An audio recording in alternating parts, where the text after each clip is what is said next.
Hunters of the Sea by Tony Bradman. Illustrated by Giorgio Bacan. 1. Chill of Fear. My name is Sam Goodman, or at least that's what people call me these days. But I have had two other names in my life, and this is the strange tale of how I came by all three. You probably won't believe me, yet I swear that every word is true. The first name I was called by is the easiest to talk about. It was the one given to me by my mother. I was born in Honolulu, the main town of the Hawaiian Isles. My mother was Hawaiian and spoke the language of her people. So she called me Ikaika, which means strong. Sometimes I think she was wise to give me that name, because I needed to be strong from the start. My father was an American sailor. He died when I was still a baby. His ship sank in a storm, and he was drowned. That left us poor, and I grew up in the rough part of town, down by the harbor.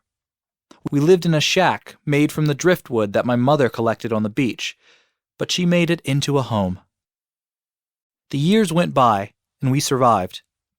My mother wove baskets to sell, and I did anything I could to help. I went fishing, and I ran errands for the rich people in the town. The harbor was full of ships from all over the world, but I was always drawn to those from America. Because of my father, I suppose. That's how I learned to speak the language of the Americans, a strange tongue they called English. Then, one day, my mother fell ill with a coughing sickness. I wasn't worried to begin with. It had happened before, but she had always got better. This time she didn't. She burned up with a terrible fever, and within a week she was dead. At just 10 years old, I was completely on my own. I was terrified. What would become of me? I had no idea what to do, so I sat by my mother's body for a day and a night. Eventually, I realized I was hungry, so I went to find some food. That's when I found out people in this world, aside from my mother, of course, could be so very kind. Our neighbors helped me to bury my mother and happily gave me shelter, even though they had little room. Life went on, but fate had something else in store for me. One sunny morning, I went fishing and then headed to the market to sell what I had caught. I was still on the road when 3 men stepped out from behind some palm trees and stood blocking my way. I could tell they were sailors from their clothes. At first, I thought they might be lost and simply wanted directions back to the harbor. But then I saw the grim looks on their faces, and I felt a sudden chill of fear. "Well, what do you think, lads?" said one of the men. He was bald and hard-faced, and bigger than the others. He was clearly in charge. "Will he do?" "He's a bit scrawny, Amos," said the second man. "He might not last long." "We can't worry about that," said the third. "Old Coffin wants a boy." That name struck even more fear into my heart, and I started to back away. "True enough," said the one called Amos, shrugging. "All right, lads. Grab him." I turned to run, but it was too late. Strong hands seized me, and a filthy sack was thrown over my head. Then, helpless to do anything, I was carried off. 2. Kidnapped. I was carried to a small boat and thrown into it. Even with a sack over my head, I knew what a boat felt like, and I could smell the sea. The men rowed the boat out a short distance from the shore, and then the sack was pulled off. I looked up, blinking in the sunlight, and saw the side of a ship looming high over me. "Right, up you go," said Amos. I shook my head and refused to budge. Amos sighed. "It's either that, or you'll be food for the fishes," he said. "I'm happy either way." So I did what I was told and climbed the gangway. It was a big ship with 3 masts, and it had 2 longboats on its main deck. I realized instantly that it was a whaling ship. Many such vessels called into the harbor at Honolulu. There were more men on the deck, most of them looking even tougher than the 3 who had seized me. "What's this you've brought me, Amos?" said a loud voice. "I told you to get a strong boy. This one is so thin, he'll probably get blown away in the breeze." I turned round. A tall man had come out of a doorway at the stern of the ship and was walking towards us. He wore a black coat with a high collar and shiny gold buttons, and he had a very hard, grim face. He stared at me with the coldest, meanest blue eyes I had ever seen. "Sorry, Captain," Amos said nervously. "He was the best we could find." "Really?" growled the captain, glaring at him. "Oh well. I suppose I'll just have to put up with him then. Have you explained his duties to him? I hope he speaks English anyway. I could barely understand the way the last one talked." "I do speak English," I said. "Why have you brought me here? Why—" "Silence!" roared the captain. "You will only speak when you're spoken to, boy. Raise the anchor, men. We have whales to catch and a fortune to make." The crew did as they were told. I heard the anchor chains rattling. I saw the great white sails fill with the wind, and I felt the ship begin to move. I had been kidnapped, and there was nothing I could do about it. Honolulu was soon far behind me. So began my days aboard the American whaling ship Nimrod, commanded by Captain James Coffin of Nantucket. At first, it was like a nightmare, and I often prayed that I might wake up. I found out the previous cabin boy had run off when the Nimrod had docked in Honolulu, and I could see why. Captain Coffin made me wait on him, morning, noon, and night. He was a hard taskmaster, and I never had a moment's peace. It took me a while to get my sea legs, too. I was as sick as a dog for the first few days, and most of the crew laughed at me. One man, called Sam, was kind, though.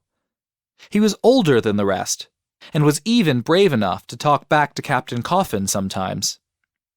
There were 35 men on board, half from Nantucket, the rest from all over the world, different parts of America, England, Spain, Portugal, India, China, even other Pacific islands. Nobody asked me for my name. Somebody called me Shorty one day, and soon everybody did the same, including the captain. So that was the second of my 3 names, and before long I got used to it. But I never, ever got used to what happened when Captain Coffin hunted whales. 3. A wild ride. As I say, I had seen plenty of whaling ships in Honolulu Harbor. I had seen hundreds of barrels being unloaded from them, and I knew that those barrels contained whale meat and oil. But I had never thought about how the meat and oil got in them. I soon found out. We found some whales a week after the Nimrod set sail from Honolulu with me aboard. The lookout in the crow's nest, high at the top of the ship's tallest mast, spotted them and called out, "Ahoy down below! There she blows!" Everyone looked in the direction he was pointing. I was in the stern of the ship, standing behind Captain Coffin in case he needed me to fetch or carry for him. Amos was there too, holding on to the Nimrod's great wheel. That was his job as the ship's first mate. Captain Coffin raised his eyeglass and looked out over the sparkling waters of the Pacific. Then he lowered it again, and I saw he was grinning. "Sperm whales off the port bow," he hollered. "Get us as close as you can, Amos." I went to the gunwale and looked out over the sea.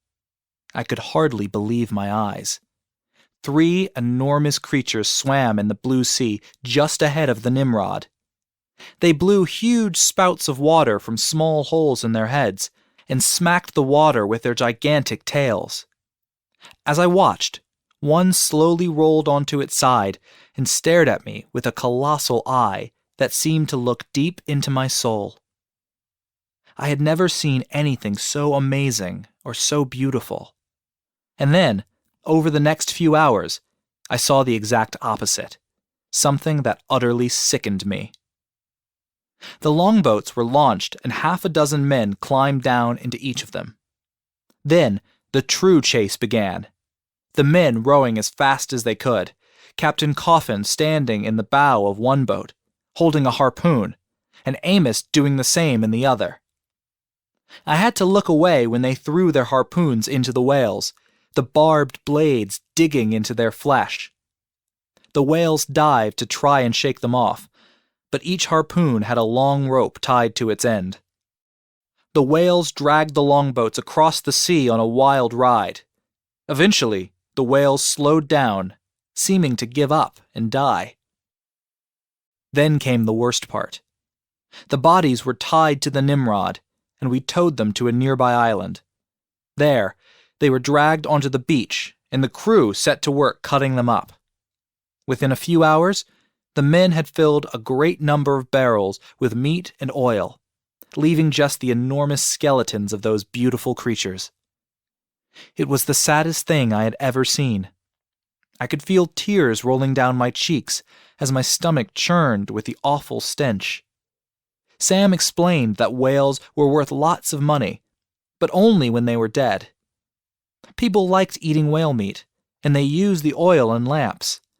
In fact, almost every part of a whale was useful in one way or another. But hearing that didn't make me feel any better. "Ah, so you don't like the way we make our living," said Captain Coffin, scowling at me. "Well, I can see I'm going to have to help you learn to love it." His words chilled me to the bone. 4. A Kind Heart. From that day on, Captain Coffin made it his mission to toughen me up. He ordered me to take a place in his longboat crew, even though I could barely handle an oar. He didn't care about that, though. He only cared about how much money he was making. Over the next few months, we sailed all over the wide Pacific, from the south to the north, the west to the east. We chased every kind of whale: blue whales, humpbacks, right whales, and minkies, and I soon learned to tell them apart. They were in different sizes and shapes. Some whales traveled in big groups, others in just 2s and 3s, and they all seemed to care for each other and their young. I never learned to be like Captain Coffin. In fact, the more whales I saw killed, the more I hated the whole idea. How could anyone do such a thing? But Captain Coffin just couldn't understand the way I felt. "What is wrong with you, boy?" he growled. "Men have always hunted the creatures of the wild. We are the hunters of the sea, the greatest hunters of all." "There ain't nothing wrong with Shorty, Captain," said Sam, putting his arm around my shoulders. "You ain't going to change him either. He has a kind heart." "Well, a kind heart won't get you anywhere in this world," said Captain Coffin, glaring at Sam and then at me. "It's kill or be killed, that's what I believe. You mark my words, boy. The sooner you learn that, the better off you'll be." Sam was right, though. I couldn't change, and that just seemed to make Captain Coffin even more angry. He terrorized the ship, losing his temper at the slightest thing and yelling at the crew all the time. He even had a couple of the men flogged. There was worse to come. A week went by without any sightings of whales. Then another week, and another. The captain's face grew more and more grim, and the men looked more worried than I had ever seen them before. The weather was hot, too, the burning sun beating down on us day after day. Then one day, the lookout in the crow's nest called out, "There she blows! On our starboard!" "They're orcas, Captain," said Sam. "Why don't we just leave them be?" I already knew orcas didn't yield much meat or oil, so most whalers didn't go after them. But these were unlucky enough to have encountered Captain Coffin. "Beggars can't be choosers," he said. "Better to have something in the hold that will make us some money, even if it's only pennies. Lower the longboats!" When we got close, I saw there were 5 whales. One of them was small, just a baby, its mother trying to keep it close. I noticed she had a long white scar on her nose. Captain Coffin was standing with his harpoon raised and aimed at the mother. She rolled on her side to look at us, and for a moment I felt as if our eyes met. I thought of my own poor mother and how she had tried to protect me. Suddenly, I felt anger surge through me. "No!" I screamed, and grabbed the harpoon, wresting it from the captain's hands. He fell over backwards, but he was soon back on his feet and looming over me. I didn't care. The longboats had stopped, and the orcas were making their escape. But I knew there would be a price to pay, and that I'd be the one to pay it. 5. Lost at Sea. Captain Coffin was furious, of course. When we were back on the ship, he raged at me and threatened me with all sorts of punishments. I expected to be flogged at the very least, but in the end, he gave an order for me to be locked in a small cabin. It was dark and dingy, and smelt strongly of tar and whale oil. I sat there alone for what seemed like hours, wondering what would become of me now. I could see no future for me on the Nimrod. Even if the captain wanted to keep me as his cabin boy, I could no longer bear to be on his ship. But where in this world could I go? After a while, I realized the weather was changing. I could feel the ship beginning to roll. That meant the waves were getting bigger. Soon, I heard the wind howling in the ship's rigging, and Captain Coffin yelling at the crew to take in the sails. We had been in storms before, but never one like this. Before long, it felt as if the ship was being picked up by a giant and tossed from wave to wave. I was thrown against the bulkhead several times and started to feel very frightened indeed. My stomach churned, and I called desperately for someone to come and release me. Eventually, the door of the cabin was thrown open. Sam stood there in front of me. "Out you come, my lad," he said, shouting so I could hear him above the roaring storm. "You won't have a chance locked up in there if the ship goes down." I will never forget the sight that met me when I went up on deck. The moon rode high in a dark sky, and the rain poured from ragged, silvery clouds. Captain Coffin stood at the wheel, fighting to keep the Nimrod sailing on into the huge waves. Then an even bigger wave hit us. The ship rolled over, and I was flung into the water. I went down, then bobbed to the surface just in time to see the Nimrod begin to sink, the waves pounding it into wreckage. At last, I managed to find a floating spar I could cling to, but I was lost at sea and sure that I would drown. I thought of my father, and how strange it was that I would die in exactly the same way as him. I must have passed out, for the next thing I knew it was daylight. The sea was calm once more, and the sun beat down on me. Then I saw something that made my blood run cold. The fin of a shark cutting through the water. Before long, there were more of them, perhaps a dozen, swimming around me. They came closer and closer, and I froze with fear, expecting to feel their teeth bite into me at any moment. Suddenly, a huge black and white shape burst out of the water and crashed down onto the sharks that were nearest to me. It was an orca, and one I recognized, too. When she surfaced beside me, I saw she had a white scar on her nose. She wasn't alone. There were a dozen more like her. And though I know it sounds crazy, they fought to keep me safe. The sea boiled as the battle raged, orcas crashing into sharks, the sharks snapping back at them. But the orcas won in the end. I found a piece of decking and climbed on. The mother orca stayed to look after me.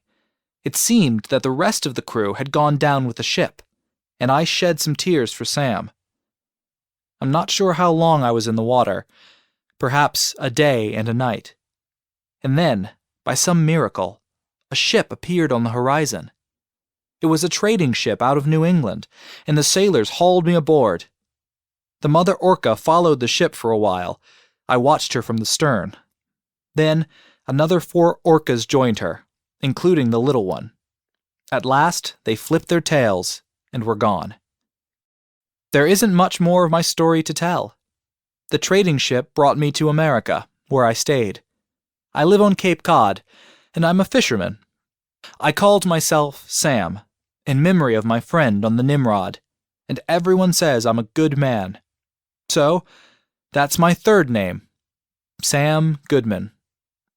I have a wife now, and a son of my own, and I will make sure that he has a much better start in life than me. Sometimes I take him fishing with me, out on the ocean, where the great humpbacks come to play and feed. But the orcas are still the most beautiful creatures I have ever seen. Hunters of the Sea. An unlucky encounter leads to life on board a whaling ship. Will the boy with 3 names manage to escape and make a new life for himself?